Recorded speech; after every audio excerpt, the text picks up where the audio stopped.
қайырлы күн. Сіздермен 31-де бірінші есеп. Номер 31-де бірінші есеп. Есепті бірінші шығармас бұрын мынаны еске алайық. А квадрат минус В квадрат формуласын. Мұндай жағдайда біз осы екі өрнектің айырмасы және осы екі өрнектің қосындысының көбейтіндісін екі өрнектің квадраттарының айырмасына тең деп формуласын жазған болатынбыз. Дәл осылай бірінші есепті қарастырайық. Бірінші есепте x плюс y. Бірінші жақшада қосынды тұра ма, әлде айырма тұра ма, айырмашылығы жоқ. Себебі көбейткіштердің орнына ауысқанымен көбейтіндінің мәні өзгермейді. Міне а-ның мәні x-ке тең, y-дің мәні v-ға тең. Сол себепті а квадрат минус v квадратқа келеді. Осы жерде x квадрат минус y квадрат деген жауап шығады. Екінші есепте дәл осылай n минус m деп берілген екен. n минус m және n плюс m. Дәл жаңағы формула бірінші өрнектің квадраты минус екінші өрнектің квадраты. Екінші әріп өрнегіміздің m-нің. Үшінші есеп. К минус 2, К плюс 2 дейді. Бұл жерде К-ның мәні А деп қарастырамыз, 2-ның мәнін В деп қарастырамыз. Себебі бізде орнын тек қана сан әріптің орнын сан қойып отыр. Сонда К-ның квадрат К-ға тең, минус 2-ның квадраты 4-ке тең. Жай ғана екеуінің квадратын ала саласыз. Төртінші есеп 3 минус с. Енді бұл жерде әріпті өрнектің 3 деген санның орнына, а-ның орнына 3 деген санды беріп отыр ғой.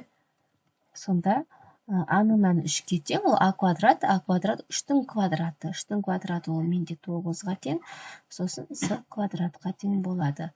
Келесі, 5-ші есеп 4 плюс b. Естеріңізде болса, ешқандай да плюс тұра ма бірінші жақшада, минус тұра ма ешқандай айырмашылығы жоқ. 4-дің квадраты 16-ға тең, b-ның квадраты v квадрат деп жазамыз. 6-шы есеп. А-ның 7. А-ның мәні бізде А-ның өзіне тең, b-ның мәні 7-ге тең болып отыр формула бойынша. Сонда а квадрат минус 7-ның квадраты ол бізде 49-ға тең болатын. Келесі 7-ші есеп енді жай бөлшек түрінде берілген екен. 7-ден 1 плюс x. Жай бөлшекті квадраттауды білеміз ғой. Яғни алымында бөлімінде жеке-жеке квадраттаймыз. Бөлімі 7-ның квадраты ол 49-ға тең, 1-дің квадраты 1-ге тең. Алымында бөлімінде жеке-жеке квадраттап өз орнына жазамыз. Минус x квадрат болады. Келесі 8-ші есеп. 8-ші есеп бізде а минус 9-дан 2 дейді. А минус 9-дан 2. Екінші жақшамыз а плюс 9-дан 2. Мұнда да квадраттаймыз. А-ның квадраты а квадрат минус, міндетті түрде минус қойылады. Егер а квадрат пен б квадраттың арасында плюс болса, ешқандай формулаға келмейді. 9-дан 2. 9-ның квадраты ол 81-ге тең. 2-ның квадраты ол 4-ке тең. Келесі есеп.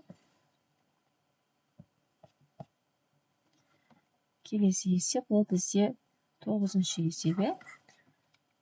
9-шы есепте 0,10-нан 4. Енді не келді бізде? Ондық бөлшек келді. 0,10-нан 4 плюс n. И 0,10-нан 4 минус n. Кейбір кітаптарда m тұр екен. Екі түрлі әріп бола алмайды бұның мәні. Ондай болса, ол ешқандай формулаға келмейді. 0,10-нан 4-дің квадраты 0,16-ға тең, минус n-ның квадраты. Келесі 10-шы есеп. 10-шы есеп. жазып қойыппын. 9-шы есеп бізде 6-тан 5 екінің орнына ауыстырып жіберіппін. Сіздер дұрыстап жаза салыңыздар. 6-тан 5 плюс m и 6-тан 5 минус m. 6-тан 5-тің квадраты, 6-ның квадраты 36 өзін бөліміне жазам, 5-тің квадраты 25 алымына жазам, минус m квадрат. Келесі 11-ші есеп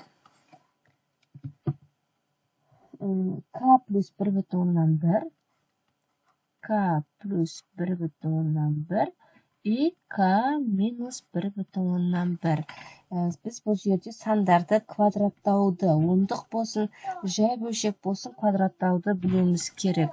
Сонда бізде k-ның квадраты минус 1/121-ді береді. Келесі 12-ші соңғы есебіміз d минус 2/2. d минус 2/2 және d плюс 2/2. 2/2. Бұл жерде орындаймыз. d-ның квадраты 2/2. Яғни 22-ның квадраты неге тең, соны білуіміз керек. Ол бізде 484-ке тең, сонда минус 4/184 болады. 4/184 болады. Осымен 31-де бірінші есеп аяқталды.